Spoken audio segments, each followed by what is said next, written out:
showing that video of the giant robot juggling the Volkswagens. Perfect. Here we are again on Thursday night. It's a caddyinfo.com forum live chat. I have with me Cadillac Jim from the forum. Good evening. We may have others join us in progress, as we are wont to do. Everybody's got busy lives, especially during the summertime, and I'm glad if you have time to tune in and join us for our conversation tonight. Cadillac Jim, any big topics we need to touch on before we start talking Cadillac management? Cadillac management? No, I'm afraid that's bigger than anything I had in mind. Go ahead. Well, I'm missing Cadillac Jim. I want to hear about his new Platinum DTS sedan. Oh, don't we all? But he's off running around in it tonight, so we don't get to hear about that firsthand, and not until he logs in anyway. Cadillac had cleared their management again, perhaps because they're not selling things, perhaps because these guys are kind of marketing guys that go, they always stay at each job until they can get their next job lined up, and then they go to the next job, which I guess that's my disparaging view of how marketing works, is that you're only successful as your last campaign. There he is, Platinum Jim. Have you changed your name on the forum yet? Not yet. I hadn't thought about that. Well, welcome. We were just forlorn because we weren't getting to hear about the new Platinum DTS sedan.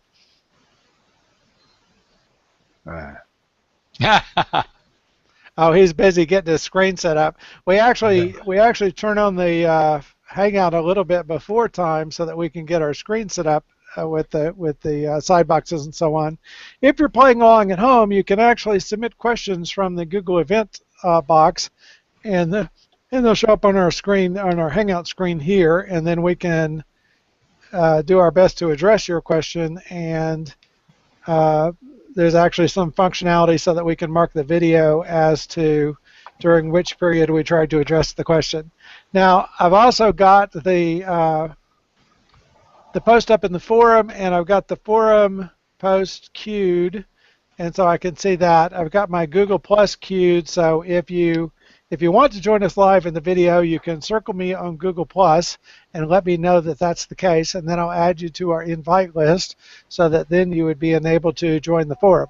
Now, it helps if you have video and audio. You can participate in the forum without video and audio simply by submitting questions for the August panel to address. Jim, are you all set and ready to tell us about the new Platinum Dream? I reckon so. I really, really like it.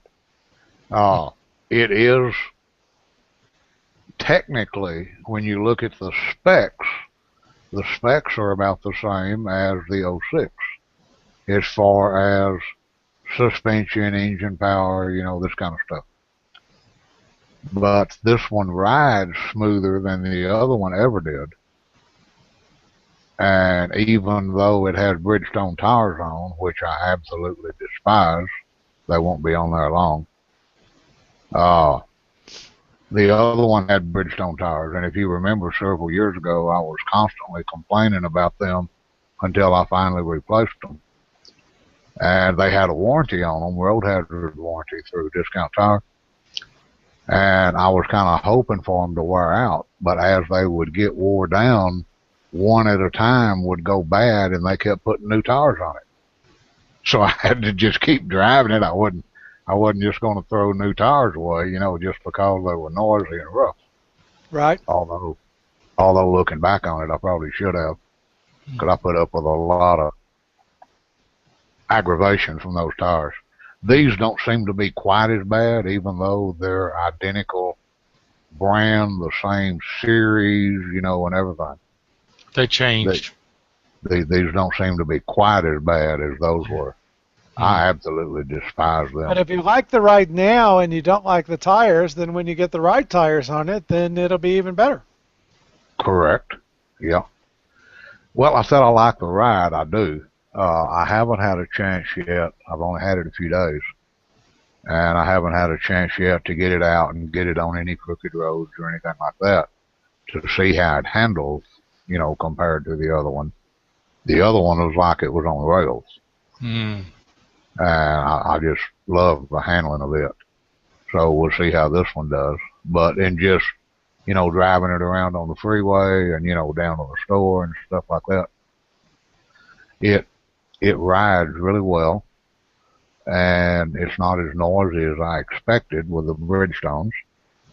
And your wife's happy with it? Yep. Did She she notice likes you it got a pretty new well. car? Yeah, she went out there with me. I had to go to Abilene to get it. Oh, my. And for some reason around here, nice low mileage Platinums are just almost non-existent.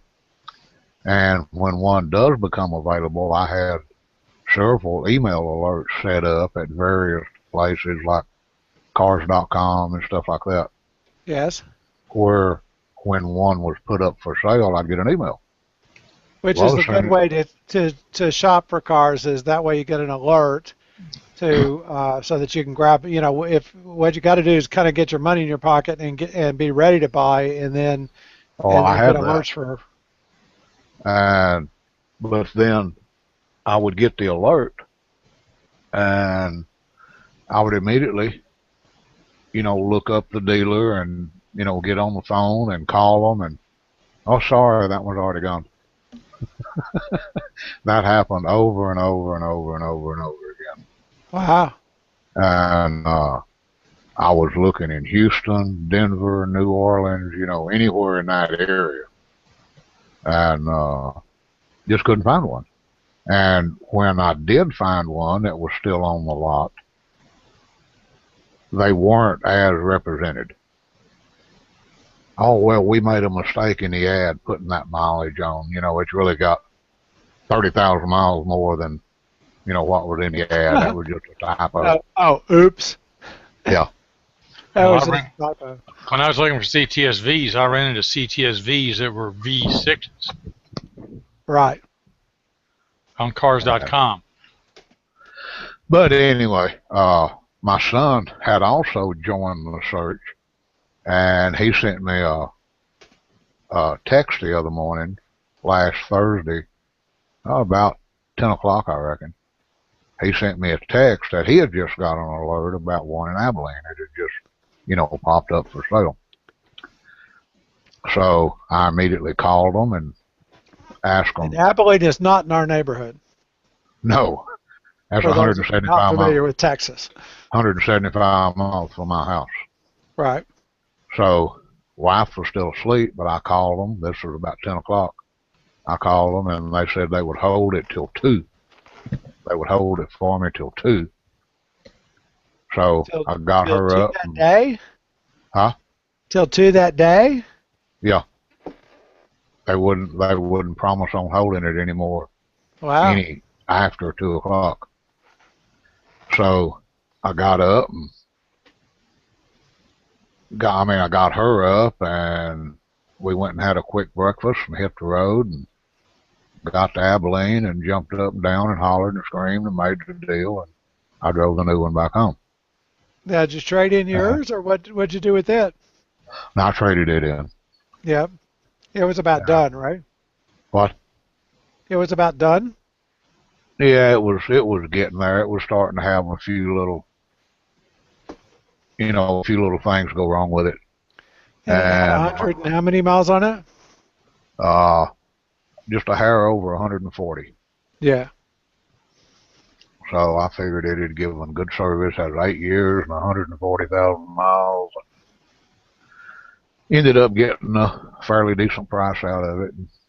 Oh, good. It's about when I started needing expensive things on mine, the Eldorado. Yeah, that was an odd place. Of course, I took my checkbook, but I was going to just put the whole thing on the credit card so that I would get my cash back, Right. the 1% cash back. And, 30,000 at 1% cash back, that's $300. So I called the bank on the way out there to tell them what my plans were, well, they wouldn't decline the card, because that obviously don't fit my normal buying pattern. Right. And they said, oh, yeah, fine, no problem. They made a note on the account. And I get out there, and the stupid dealer had some kind of rule that you can only put $3,000 on a credit card.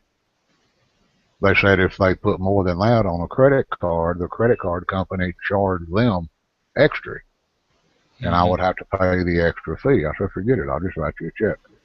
Yeah. So That doesn't sound right, but okay. I put the 3 on the credit card. At least I got $30 back. And the credit card companies charge about the credit card. I was surprised. The credit card companies actually do charge higher merchant fees if you use a cashback card. In other words, the merchant pays a higher fee on cashback cards than on non-cashback cards. Well, they didn't know it was a cashback card. They just said they would after you settled. They just said they had a limit of $3,000 on a credit card. So I said, okay, whatever. Yeah. Yeah, I did have somebody say that to me this week, that they would rather wait and get a check than take a credit card. And I said, well, that would make good sense to me, because I'd rather have the money in my account today than wait and take a chance. And that was their citation, was they were worried about the merchant fees on the credit card cutting into their side of the deal. So okay. But anyway, not so this weekend, but next weekend I'll probably take a little road trip. Good. I still have your Caddy Info business cards I saw on my piano that I made up for you last year that we never got together for dinner.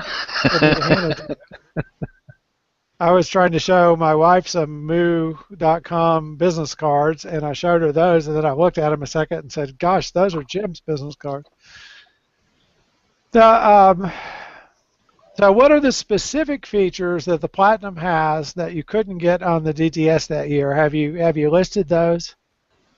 Well, the door sills, the stainless steel right there beside the seat when you open the door, it's got a light in it. It's laser cut out and says DTS Platinum on all 4 door sills. Oh, that's nice that they did all 4. So, I knew the front 2 would have that, but it's nice that they did all 4. And this one has the lane departure warning and the which I really like. blind side alert and all that kind of stuff. And my other one didn't have that. What about the cup holders? The Escalade Platinum had the cooled cup holders. I'm not sure these are cool, but they're a whole lot deeper than the 06 were. So if you set a soft drink cup or a bottle of water or something in it, yeah, it sets down a lot deeper, which I like. The other one, there has been a time or two that I've actually turned something over that was in the cup holder. Oh, that's good. Not gonna say how, but G-forces, have a maneuvering speed. But. And it's great that they had the color you needed and every feature you needed, basically, right? Yeah, it was exactly what I was looking for. I was looking for 2 different colors, either the crystal red or the white diamond. And the crystal red would have been pretty, yeah. Yeah. I was hoping to find one. Now, one in Houston I called about, they still had it. They had a contract on it, but they still had it. And they were going to notify me if the contract fell through. But that was one of the ones that had 30,000 miles on it, more than what the ad said. So, and that took it out from under warranty. This one is still under factory warranty. Yeah, and just that on the face of it would kind of eliminate them as a good place to buy the car, right? Mm-hmm. Yeah, except it was a Cadillac dealer in Houston. I'm not going to name them, but it was a Cadillac dealer in Houston. Yeah, but that's still, if I talk to somebody and the deal's not the deal they advertised, then that kind of sours me on the whole thing. Right. Whereas if they just said up front, it had however many miles it had, that I might have been happy. A lot of dealer used cars operations have a wholly different personality from their cost centers, different business. than the main dealership. And my son went and drove an ATS 360 the other day, ATS Yeah. Premium. But then he decided to refinance his house, and he remembered what I told him a long time ago when I was in the real estate business. If you're going to buy a car, and if you're going to do anything with your house, do whatever you're going to do with your house first. Yes. Get that done. And then he's dropping it from a 30-year note to a 10-year note so he can get it paid off. He's refinancing it, putting it on a 10-year note. So locking in a low interest rate too, I guess. After that, then he'll go back looking at cars. If he don't change his mind between now and then. What do you think about the ATS? He liked it pretty well, but he's also driving. He's driven 2 or 3 of the E-Series Mercedes, the E350 and the E550. Yeah. And he drove one of the newer. He's looking for used ones, that's a couple of years old, still on warranty. And he drove one of the E550s that has the twin turbo V8, and he really liked that. He liked everything except the ride. He said it rode a lot harder than what he was expecting from a Mercedes. He was expecting, a nicer, smoother ride. Well, that's not what those cars are for, though, right? What? It's not what those cars are for, the AMGs. They're for when you want to race car. It wasn't AMG.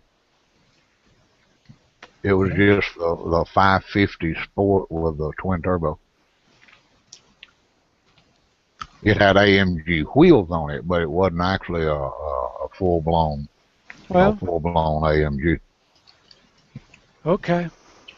But if he's looking at that, the ATS would be a lot less than that, right?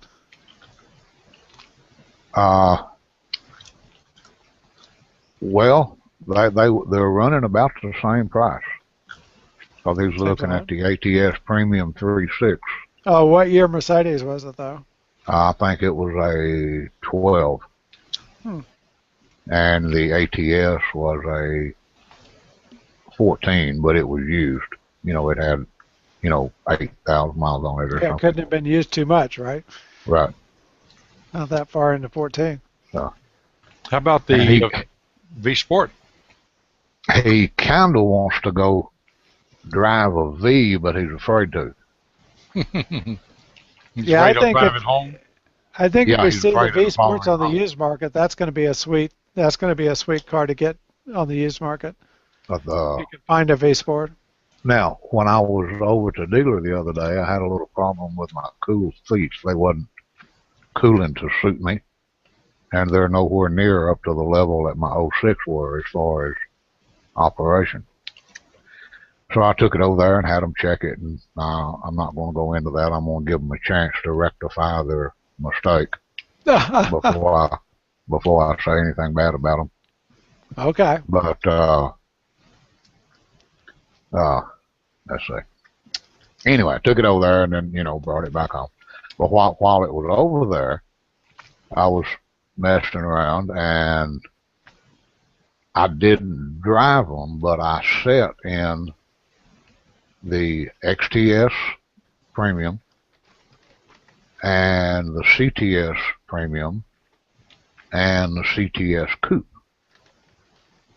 And now, you've been asking me what my impressions were, and I didn't just sit in them for 15 seconds. I sat there and kind of got used to them and positioned the seat, how I would be driving, and the XTS is out. There is the console where it runs down through the center, right at the top edge of the console next to the driver. There's a real pretty ridge of leather, double stitched leather, where the edges are stitched together. Yes. Right at the top of the console. And the way I drive, that little bone right there on the side of my knee rests right against that stitching. And that's real hard, that stitching is. Mm. Huh. So that would not work. But oddly enough, the CTS actually has more room for your legs when you're in a driving position. I could sit in the CTS real comfortable, and my leg did not rub up against the console. So that's good, which means a V-Sport should work. Yeah, They mine's didn't got. have a V-Sport on the showroom, and I didn't want to go out there and sit in one. It was 110 degrees, but Yeah.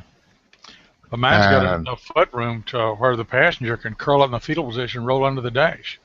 I could Yeah. also actually sit down and get back up out of the CTS better than I could in the XTS.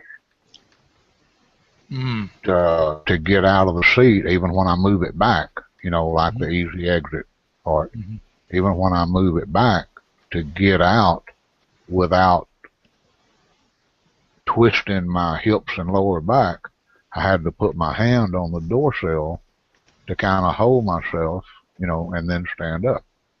With the CTS, I didn't have to do that. And the CTS Coupe was better than the CTS Sedan and the XTS. The CTS Coupe was the easiest for me to get in and out of. Well, there you go. That was the answer, was the CTS Coupe. A CTS V Coupe. Well, no, it'd probably have to be the Sedan because the Coupe don't have any trunk. Right. Really? Yeah, you wouldn't be able to carry your wife's stuff. Yeah, I have to carry the wheelchair. Now, if I could have the XTS trunk, would be ideal. It's a big square box, which is perfect for putting stuff in. The CTS trunk, back by the bumper, it is nice and wide, but as it goes up towards the back of the front seat, both wheel wells protrude into the trunk. Right. So the front part of it is a lot more narrow than the back part of it. Now, there was the XTS. You tried the XTS Platinum? It was a premium. I wonder if the Platinum has the same seats or if it would have different seats. I don't know. It might. I might look at that. Just because, years from now when you're looking at the next one. But I'll be back over there in a few days because they didn't fix the seats to suit me. Because I think you can get a Platinum in the V Sport version, and then you'd have your cake and eat it too, right? Right. But good. I'm thrilled that you found the car that you wanted, and we've still got to make time sometime to get together so I can hand you these cards, so that you'll have your Caddy info cards. I should have mailed them to you a year ago. The CTS, the top of the line CTS they had there in the showroom, had just about everything on it you could want, and it was actually more comfortable for me to sit in than the XTS was. I don't know why, but it was. So the only thing I need to do is go over there and get one of their, get one of the salesman demos, bring it home, and see if the wheelchair and all of our suitcases will fit in it correctly. Well, that's right. You can get your wife one of those. What, the CTS? You can get her you can keep your DTS Platinum and get her the CTS. Oh, well, except she don't drive. Well, yeah, that's a detail. See, then She's got a driver. Then get her a CTS. She doesn't have a car. See, I'll be the driver. Drive her around. There you go. So. Then you wouldn't have to travel all day when you're going on these 1,200-mile trips. So have you started the reprogramming of the new car? No, there's one. I have sent an email to the company, that EFI Live. Yeah. And I haven't got a response back yet. On the EFI Live website, it lists the DTS 06, 07, 08, and 09. It does not list the 10 and 11. So I sent an email to them and asked them why, what's the different? deal. Yeah. And I haven't took the airbox out yet to see if it's the same ECM. If it's the same ECM, there shouldn't be an issue. Well, yeah, the giveaway sometimes is you can plug into it and see if the gadget recognizes that, that's the car it's talking to. But I agree, they should be able to tell you. It could just be that they haven't tested it with the 10 and That's 11. what I'm thinking. Yeah. That would be good news, but it could be that the ECM has changed. And I suspect the latter is the case, is that they did something different with the ECM. The one thing I meant to do before I traded the other one off, I meant to change out the transmission control module. I was going to keep the one that was already programmed because I knew they used the same one. Same transmission. Now, I think, and I could be wrong, but I think the transmission modules are, you can take one off of this car and put it on that car. It don't have to be, it doesn't have to be, it's not VIN tied. It's not VIN tied. Yeah, I'm not sure. It'd be worth a try. Because I have an extra transmission module, the original one that came off of the 06. And I was going to put it back on, the factory stock module. And I was going to keep the programmed TCM, and just put the TCM on this one. Because one of the biggest benefits I got out of the programming was reprogramming the transmission. Yes. For, better shifts, be more responsive, quicker shifts, quicker downshifts, all that kind of stuff. Yes. And I got about as much or maybe more out of the transmission programming than I did out of the engine programming. But I let that module get off. I was so pressed for time to try to get out there by 2 o'clock. So Cadillac went and hired the fella from Nissan to come be the lead of Cadillac, and said they're going to give him a little more autonomy. Do you see that as a sign that maybe we're going to see Cadillac do a more coordinated resurgence? I hope so. I really do hope so. And to be fair, with where the sales are right now, you can't do much worse, right? I think we'll see better ads. We also may see a difference in approach toward defining the customer base. Instead of, like I've said in the recent past, I think they're focusing too much on the competition's market base instead of on what the Cadillac market base is. They're very similar, of course, but they're not the same. Right. Exactly. The ATS buyer, I think, is going to be a different animal than the BMW driver. I mean, the BMW driver is the guy that wants to look good. The ATS driver is going to be the guy that wants to have a good driving experience, wants it to be fun to drive. You know what I'm saying? And I said Nissan, but I should have said Infiniti. Spent the last 2 years as the head of the Infiniti brand worldwide. Prior to that, his name is Denishchan. He was the chief executive of Audi for 8 years and president of Audi Japan for 5. Yeah. Began his career with Audi in South Africa. Now, all that said, is this a bad sign because Cadillac outsells Audi and Infiniti both? No, I don't think so, because so are we going backwards here? No, Infiniti's improved a lot in the last few years. Yes, they have. Yeah, he's got a good track record. Yeah, I think that's the claim, is that he has been successful in driving sales, which is the whole point to the exercise. Yeah, and it's more than just flouting the product, and it's more than just picking commercials. You have to define the demographic, look at the product, and be acutely aware of multiple variables and judge them at once. And then there's a lot of luck involved. There's a lot of predicting the future. The latency between making a decision and seeing something happen in the marketplace is anywhere from a few days to 3 months. And so there's a lot like driving a flat-bottom boat there. You know, you have to aim before you get there, or you don't get there, and you may get somewhere else if the wind changes or the current changes. So And he's good at that. He's done well. The Infiniti is, I think, the Infiniti's always been a superior car in its class, but it never has done well for sales, and it has improved recently. Now they think that Cadillac is going to try and be more clearly a separate brand within GM, is what this sounds like. And so, do you think that that means that we'll see more Cadillac unique engines? And so if we do get this twin turbo 4.5 liter V8, that it will be Cadillac only. Well, I don't know what else they would be planning to put that in. Well, you know, what they've done in recent years is as soon as they get an engine they like, they put it in everything. That you know, you'll be able to get it in a pickup truck or a Chevy Spark or you know, look at the small block Chevy. You can get it in an SS, you can get it in a Camaro, you can get it in a Corvette, you can get it in a Cadillac. It's in everything.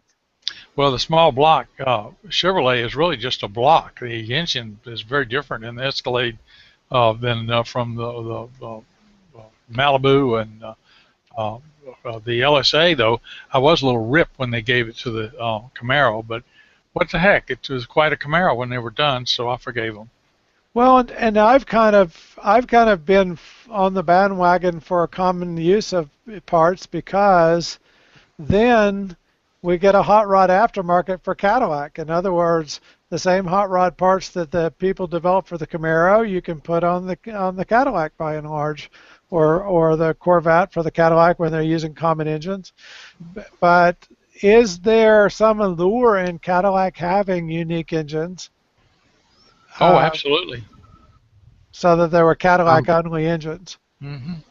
Well, I'm not sure. I'm not sure anymore that there is. In the past, I would have agreed with Jim that Cadillac needed their own engine that nobody else has, and but now that so few people know anything about a car except getting in it and turning the key on and putting gas in it, I'm not sure it's worth the millions and millions of dollars they spend to develop an engine. Now, since they already have, or well, maybe not have, but almost have that 5.5 liter, and I'm going on the assumption that they can get good horsepower out of it, and that they've already designed it to fit the Cadillacs. That would be a good engine to put in them. Is this a DOHC? I believe it is. Wonderful. Well, if they supercharge a DOHC 5.5, they can easily get 650 horsepower out of it. Yeah, we think this is kind of the missing Ultra engine, the Ultra V8 that they talked about years ago, where it's basically a V8 version of the 3.6, say, or a double version of the 4, if you will. Now, but yeah, but see, that would give them something nobody else has. Now, sure, we gave away the LSA to the Camaro, but we had it 2 or 3 years as a Cadillac-only engine and drivetrain. Right.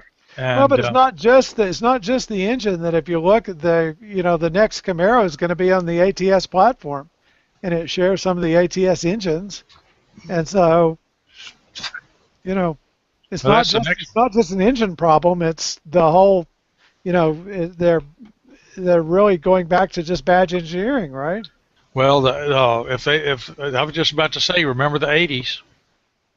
The middle to 70s to the middle 80s was a terrible time for GM. They decided they were sell them like shoes. That was a bad time. Yeah, I lost all interest in brand loyalty during that period. For a while there, you could park a Buick next to a Cadillac, next to a Chevrolet, and not tell which was which. Oh, absolutely, all jelly bean cars. Yeah. Yeah. So hopefully we won't get to that. I can clearly tell the difference between a Camaro and an ATS, and I think most people can with the Cadillac architecture. Agreed. So what has Audi done that we wish Cadillac would do? Put together a $250,000 Halo supercar and build it for 2 years. Anything else? See, that's what I was trying to decide. What is it? What is it? The Veyron. The that VEY thing. run, yeah. You see, you didn't even know the damn thing was an Audi. It's just the Veyron, you know. Yeah, Bugatti. Was that a Bugatti? That's Yeah, that's right. It was a very Bugatti. wrong. I'm sorry, you got me. You got me. Yeah, that's a Bugatti. What has Audi done? The Cadillac should do? Yes. Buy up the competition. That's how they became auto games. Well, that's what GM. That's Audi engine was just mirroring what GM did. I think I take. But I was rapidly trying to think of. They said specifically the success he had at Audi was why they're buying him, or why they are excited about him coming to Cadillac.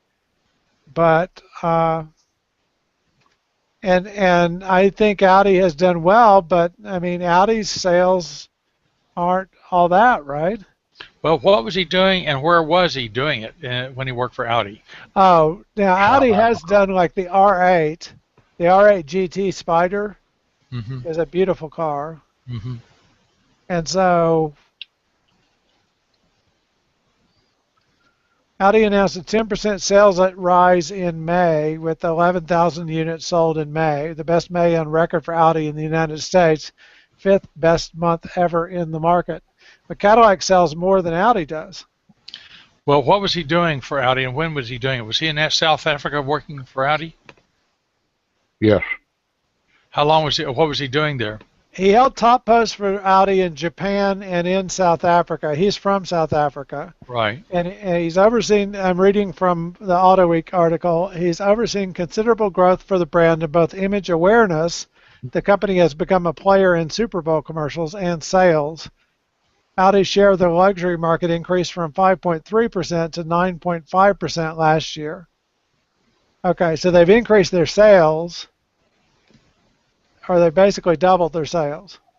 Well, there were some fire-breathing Cadillac commercials about 10 years ago, and they wound down, and then I haven't seen anything that wasn't forgettable on TV about Cadillac since.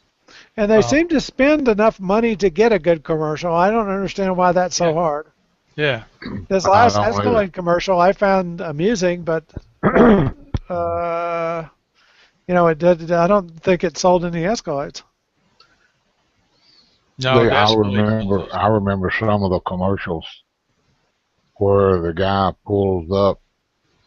There's a couple of guys in I believe it's a DTS, and pulls up, and there's some other guys getting out of an older DeVille, and they're kind of looking at each other a little bit on edge, and one of them, said, "Well, I see you drive a Cadillac," and he said, "I see you do too. And welcome to the world of gentlemen," or something like that. Yeah, exactly. And I remember that.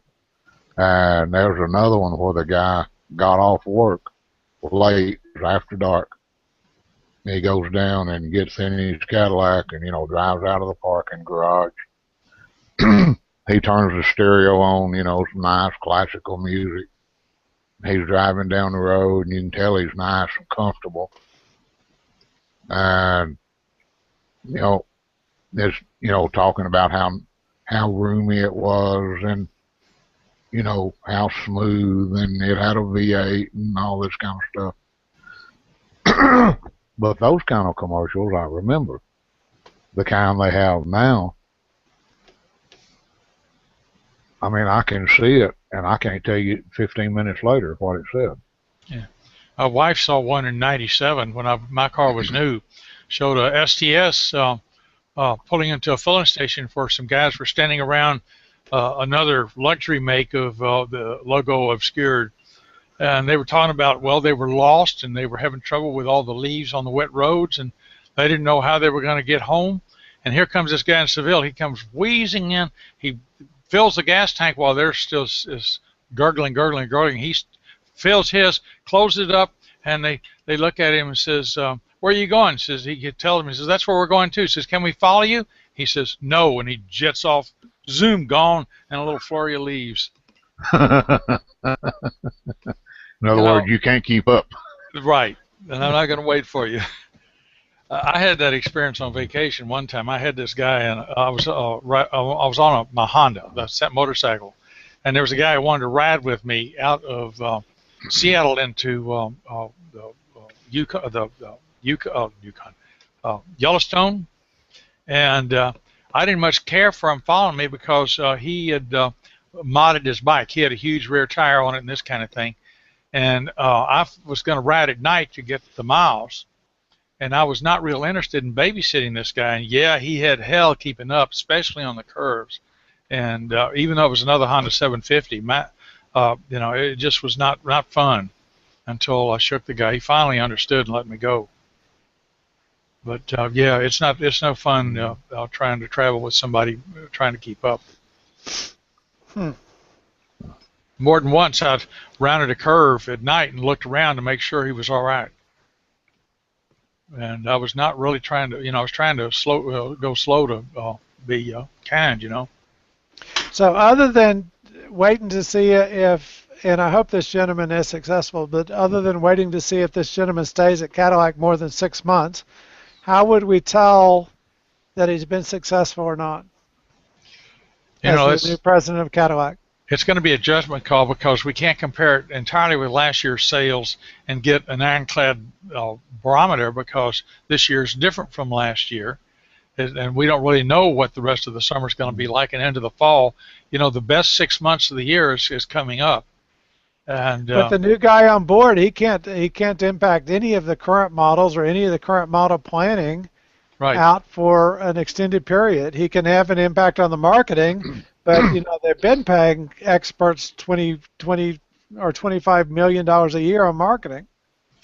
Well, I think it's going to be a year and a half before he shows any impact, and I'm not sure those guys have much impact on models anyway.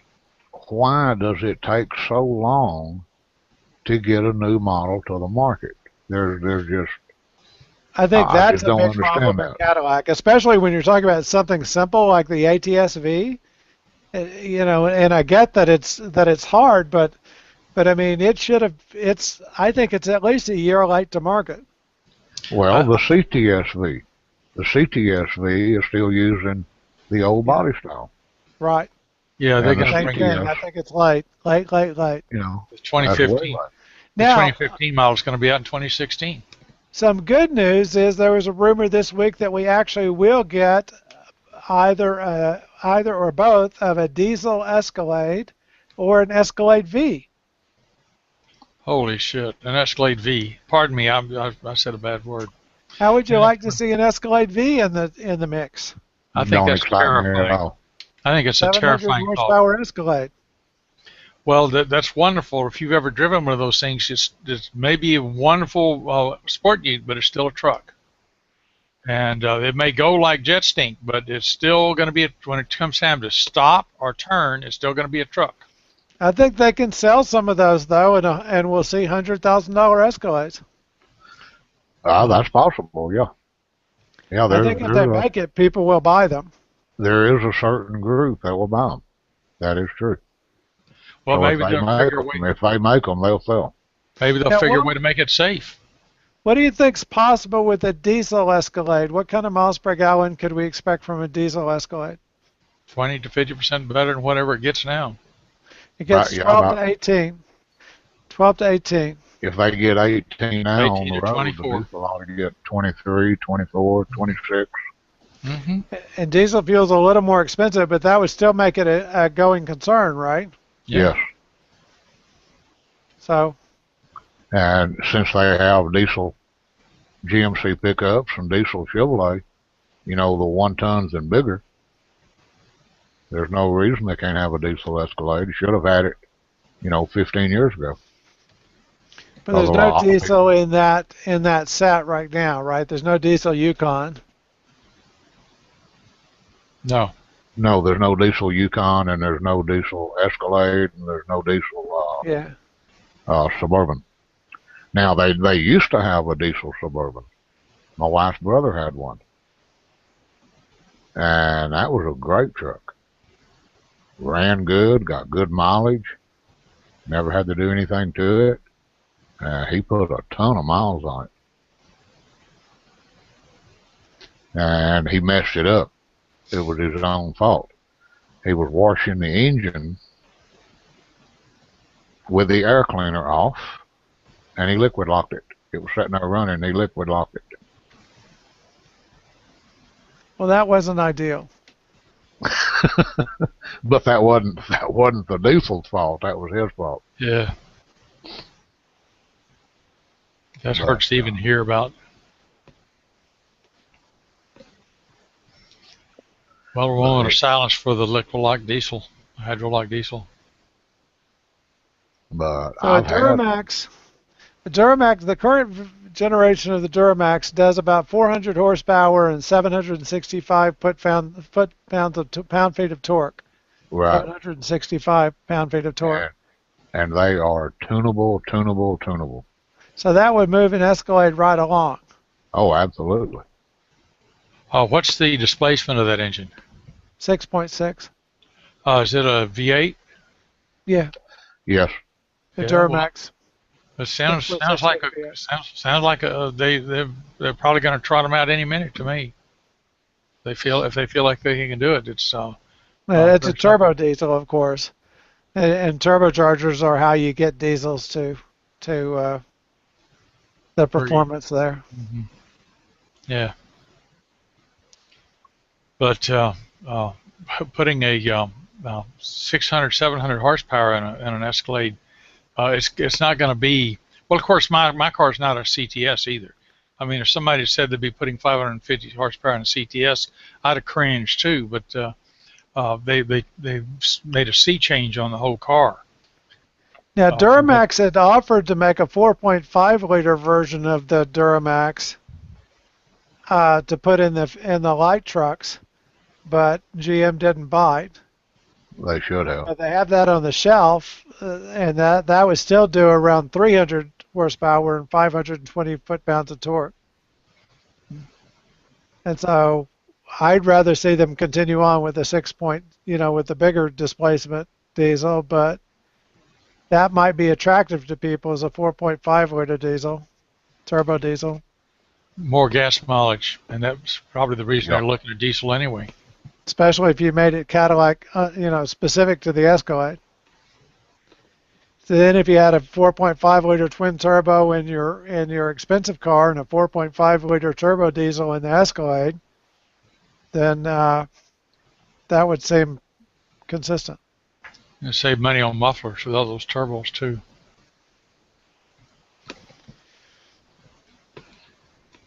But so could you see driving that kind of car, an Escalade V? I guess I could, yeah. If anything could get me into an Escalade as a daily driver, it'd be making the damn thing handle. That's a prerequisite to putting that much horsepower in one. Well, let's hope so. And the current model's no slouch. No. It does very well off the line. It 0 to 60 times in less than 7 seconds and so on. But if they put a ton of horsepower, it doesn't get a lot better because it weighs so much. But it would be interesting out on the it would make it more fun. Nobody thought they could get a CTS under 4 seconds either. But now they have. I'm not sure the wagon is still under 4 seconds, 0 to 60. I think it's right at 4 seconds. I think it depends on who's driving and what part of the country they're in. Yeah. Mm-hmm. Because of the temperature has an impact on the supercharger and so on. Yeah. Mm-hmm. So, what's the new Cadillac president going to do to triple the sales of the ATS? That's still Cadillac's problem, is they need to triple the sales of the ATS.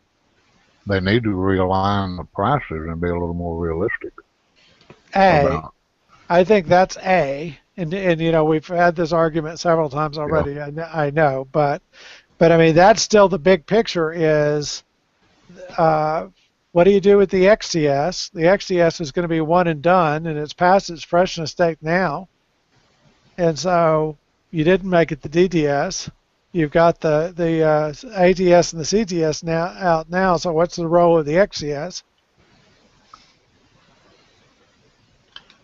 I don't see much they can do with the XTS because it's going to be replaced by the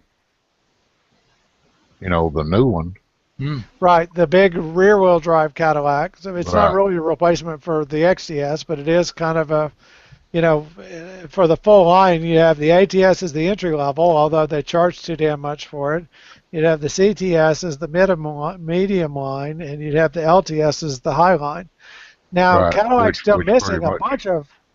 BMW's done a laser sharp job of attacking more markets. They have 3 versions of the SRX-V in the X1, the X2, and the X3. And so they make a smaller than the two SUVs that are smaller than the SRX in order to address individual markets and offer more sportiness than the SRX does. The SRX, of course, is Cadillac's best seller, and so why they haven't capitalized on that and expanded the SRX line is just escapes me altogether. I Now know they gave me an SRX to drive. Surprisingly, I liked it real well. But you know what BMW's done is take the SRX and lower it 3-4 inches, and then put more power in it, give it magnetic shock so it doesn't lean in the corners, and you have a sporty SRX. Yeah. Make it all-wheel drive, give it a rear-wheel bias, give it more power, and you could do a nice SRX. The one thing you mentioned there, I think, even though the SRX is the best seller, when I brought it home, I took my wife out to see how she could get in and out of it. I'd already checked, and the wheelchair fits and all our luggage fits and everything.